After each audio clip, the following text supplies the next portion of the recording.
할렐루야. 밴쿠버에 사는 우리 모든 사랑하는 교민 여러분, 또 이렇게 중앙일보에서 중앙TV를 통해 가지고 여러분들을 만날 수 있게 돼서 너무나 감사와 기쁨을 가집니다. 저는 밴쿠버 예수라는 교회 장현철 목사입니다. 제가 오늘 여러분과 함께 말씀을 나누는 것은 아마 세 번째가 되는 것 같습니다. 사명에 대해서 이야기를 나누고 싶습니다. 사명을 가지고 계십니까? 제가 우스갯소리 하나 하겠습니다. 제 친구 목사님 중에 자녀가 4명이 있는 친구가 있습니다.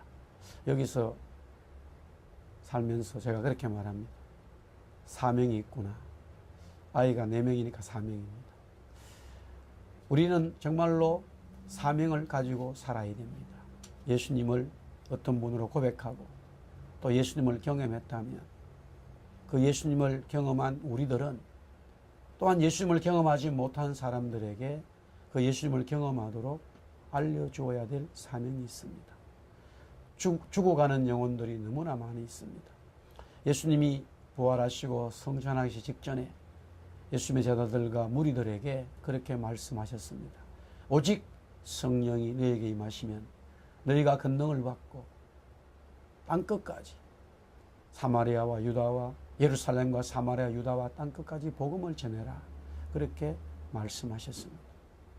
땅끝까지 복음을 전하는 겁니다. 땅끝까지라는 말은 예외가 없습니다. 누구나 다 복음을 받아야 된다는 겁니다. 누구나 다 구원을 받아야 된다는 사실입니다. 먼저 구원받고 은혜 받은 예수님의 제자들과 무리들에게 그들에게 말씀하셨습니다. 너희들이 성령 받으면 예수를 알았기 때문에 경험했기 때문에 땅끝까지 복음을 전해야 된다고 말씀하셨습니다. 그러므로 우리 또한 예수님을 제대로 알고 고백하고 그 예수님이 내 속에 계신 것을 경험했다면 예수님을 경험하지 못한 사람들을 위해서 복음을 전해야 됩니다. 우리에게 사명이 있습니다. 하나님은 그렇게 말씀하셨습니다. 우리가 그 사명을 감당하지 않으면 사명을 감당하지 않은 것에 대해서 핏값을 묻는다고 했습니다. 그것이 무슨 말입니까? 복음을 듣지 못한 사람들이 죽었을 때에 우리가 그 사람들에게 복음을 전해야 되는데 그 사명을 감당하지 않음으로 인하여 그 사람들이 받을 죄를 우리가 받는다는 사실입니다. 듣든지 못 듣든지 우리는 복음을 전해야 되고 사명을 감당해야 됩니다. 그렇기 때문에 예수님은 마지막 유언으로 그렇게 강하게 말씀했습니다. 또한 마태복음 24장에도 예수님이 살아계실 때에 제자들에게 말씀하시면서요, 이 땅에 이 세상의 마지막 징조를 얘기했습니다. 언제 세상이 끝나느냐? 세상에 정말로 종말이 있느냐? 이 지구가 종말이 오겠는가? 그렇게 말들을 합니다. 아니야, 절대 종말이 오지 않아. 이렇게 좋은 세상에서 종말이면 어떡해? 라고 말하지만 성경은 반드시 지구의 종말, 그리스도의 재림이 온다고 말했습니다. 지구의 종말은 그리스도가 다시 오는 그 재림과 함께 연결되어져 있습니다. 그러면 언제 예수님이 재림하시나요? 언제 예수님이 오시나요? 그렇게 제자들은 물었습니다. 예수님은 말씀합니다. 나도 모르고 천사도 모른다. 아무도 모른다. 그러나 하나님 아버지만 아신다. 하나님 아버지가 결정하시면은 자기가 온다는 거죠. 자기도 모른다는 사실이에요. 그러나 자기가 이 땅에 다시 오는 재림의 때에 대한 시기에 대해서는 말씀하셨습니다. 그 마지막이 뭐냐? 온 땅에, 온 세상에 천국 복음이 증거되어지면 주님은 오신다고 말씀했습니다. 온 땅, 온 열방과 민족의 모든 사람들이 그리스도의 복음을 받았어요. 구원받아 하나님을 찬송하고 그리스도로 말미암아 새로운 진리의 삶을 경험하는 그 복음의 역사가 이 온 땅에 임해야지만이 그리스도 주님이 오신다고 말씀했습니다. 그렇다면 그 온 땅의 복음이 어떻게 증거되어집니까? 하나님은 성령을 통해서 말씀하실 수 있습니다. 그러한 일도 얼마든지 있을 수 있습니다. 그러나 예수 그리스도를 진리로 경험한 우리들을 통하여 우리들이 그 복음을 전함으로 인하여 하나님의 나라를 만들어 가신다는 것이 하나님의 방법입니다. 그러므로 우리는 당연히 그 사명을 감당해야 됩니다.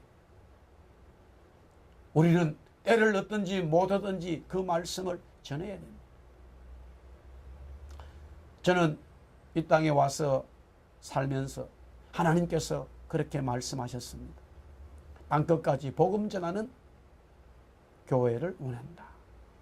누구나 다 그렇게 복음을 전해야 된다는 사실입니다. 저는 2013년 3월 달에 제가 이제 캐나다 사람이 되었습니다. 캐네디언 패스포트를 가지게 됐습니다. 한국 사람으로서 이것을 받아야 되나 받지 말아야 되나 그런 고민과 갈등이 있었지만 하나님은 저에게 말씀하셨습니다. 다른 이유가 아닙니다. 복음 때문에. 바울이 로마의 시민권을 가지고 있는 것처럼 그것을 통해서 개인적인 자랑을 하는 것이 아니라 개인적인 삶을 누리려고 하는 것이 아니라 복음 전하기 위해서 로마의 시민권을 사용했습니다. 지금 우리 대한민국 패스포트가 상당한 위력과 힘이 있습니다. 그러나 갈 수 없는 나라들이 많이 있습니다. 대한민국 정부에서 가지 말라고 하고 또한 그쪽 나라에서 오지 말라고 합니다. 복음을 전하기 위하여서는 대한민국 패스포트를 가지고 다 갈 수가 없습니다. 저는 올 여름에 6월 말에 2주간 어느 나라를 다녀왔습니다. 그 땅은 한국 패스포트로는 갈 수가 없습니다. 제가 그 땅에 가서 2주간 있으면서 복음을 전하고 또한 그 땅의 사람들을 만났습니다. 캐네디언 패스포트만이 들어갈 수가 있습니다. 이 여건을 가지고 있기 때문에 갈 수 있습니다. 그런데 가만히 보십시오. 9.12 사건 이후로 백인들이 복음을 전하고 있다가 다 추방되어졌습니다. 제3세계 중동 나라 여러 나라들 속에서 백인들은 이제 복음을 전할 수가 없습니다. 그들은 열정이 없을 뿐만이 아니라 또한 그 모든 나라 열방의 사람들을 지배하는 나라의 패스포트를 가지고 갔기 때문에 정말로 선교사가 되어서 그들을 사랑하고 복음을 전한다고 하지만은 그 현지의 사람들은 아예 백인들을 받아들이지를 않습니다. 원주민과 마찬가지입니다. 캐나다에 얼마나 많은 원주민들이 살고 있습니까? 그러나 그 원주민들은 백인들에게 당했다고 생각하기 때문에 아니 실제로 그렇게 당했기 때문에 백인들을 싫어합니다. 이번에도 우리가 여름에 백인들을 하지 못하는 이 원주민 선교를 감당했습니다만 이런 일이 있었습니다. 복음을 전하고 또 원주민들과 함께 생활하는데 백인들을 오게 되어졌습니다. 거기 있던 원주민들은 가버립니다. 싫어합니다. 캐나다에는 누구나 사람을 만날 수 있고 갈 수가 있습니다. 그러나 원주민들은 백인들을 싫어합니다. 그렇지만 우리 한국 사람들은 피부가 비슷하고 또한 그들과 이해관계가 없습니다. 그들을 진심으로 사랑할 때에 그들에게 그리스도의 복음을 전할 때에 그들은 받아들여집니다. 우리가 이 땅에 사는 이유는 다른 것이 아니라 복음을 전하기 위해서 그리스도의 사명을 감당하기 위해서 우리는 살아야 됩니다. 오직 성령이 내게 임하시면 땅끝까지 복음 전하라고 하는 그리스도의 말씀을 우리는 순종해야 됩니다. 나는 그리스도를 만났습니다. 나는 진리를 깨달았습니다.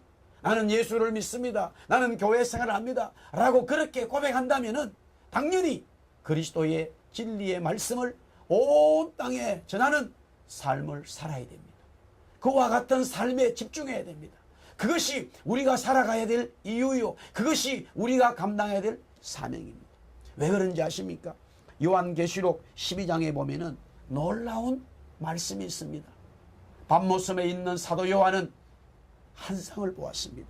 얼마나 복음이 중요하고 그리스도의 나라가 세워지는 것이 중요한 것을 여기서 말씀하고 있습니다.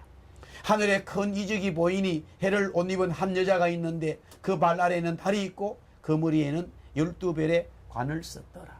여기에 나오는 여자는 바로 교회를 말하고 있습니다. 하나님께서 세우신 교회는 영광스러운 것이요, 하나님께서 세우신 교회는 너무나 축복된 것입니다. 왜? 교회는 바로 그리스도요, 그리스도는 교회이기 때문에 그렇습니다. 그래서 하나님의 모든 집중되어진 은혜와 은총이 교회를 통해서 일어납니다.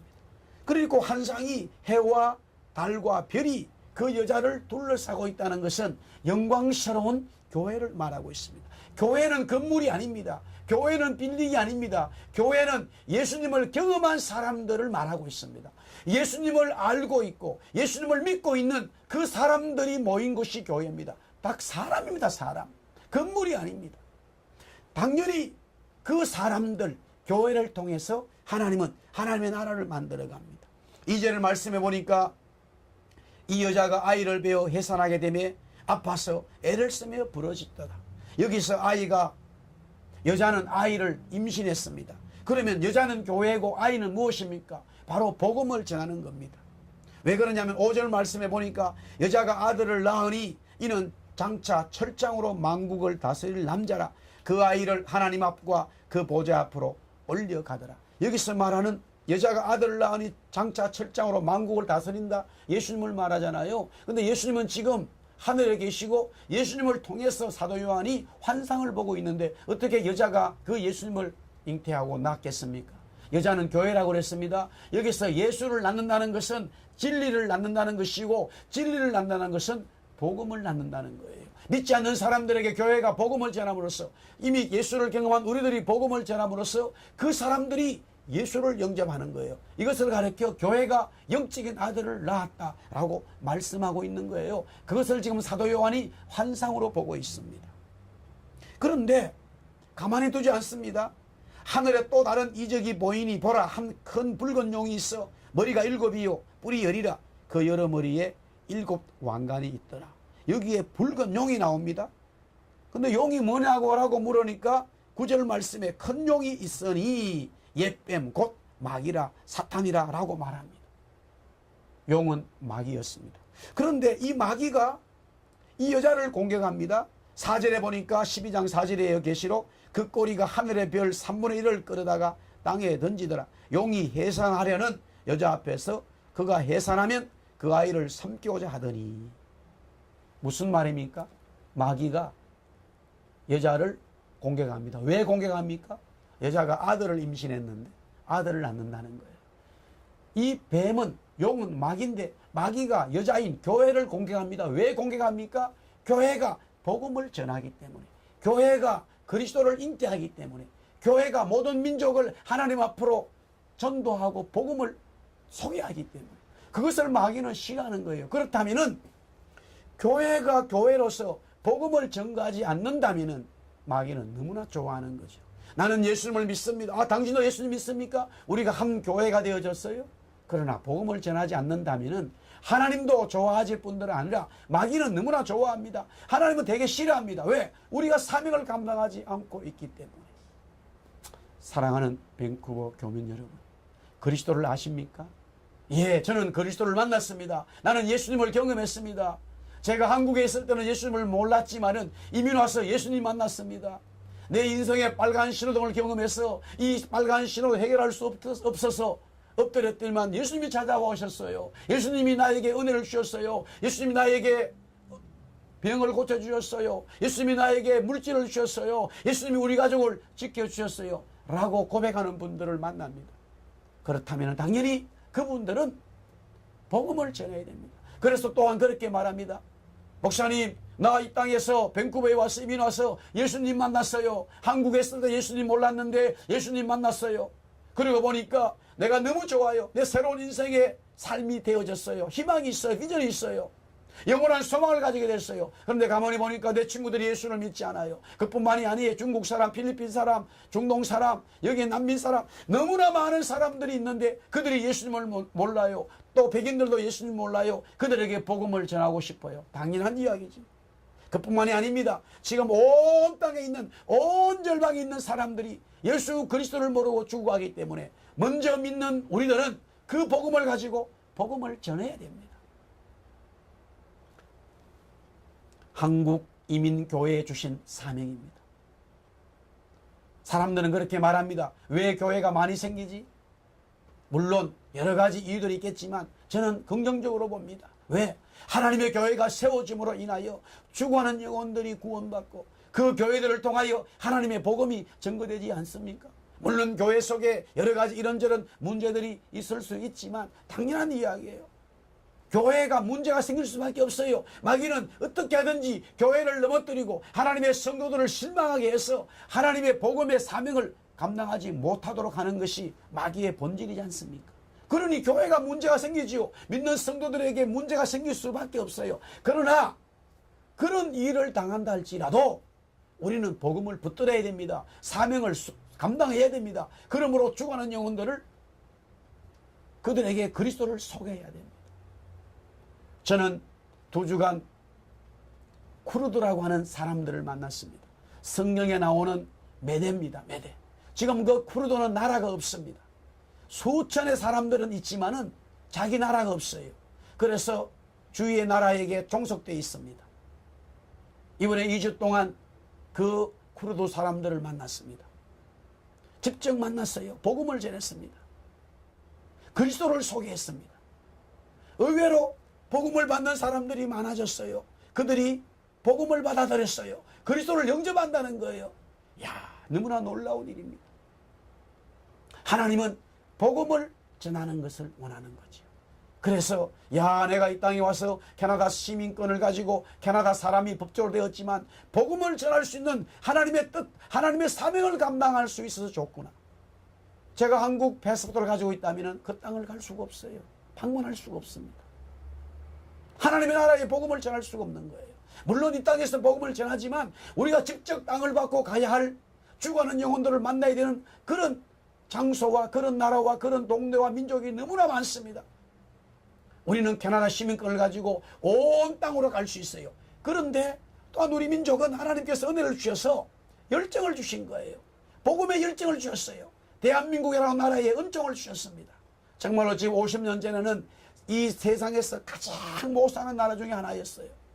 대한민국이. 그러나 지금은 너무나 잘 삽니다. 하나님의 블레싱, 은총이 임했습니다. 왜 하나님께서 우리 민족에 이렇게 은혜를 주시고 복을 주시느냐?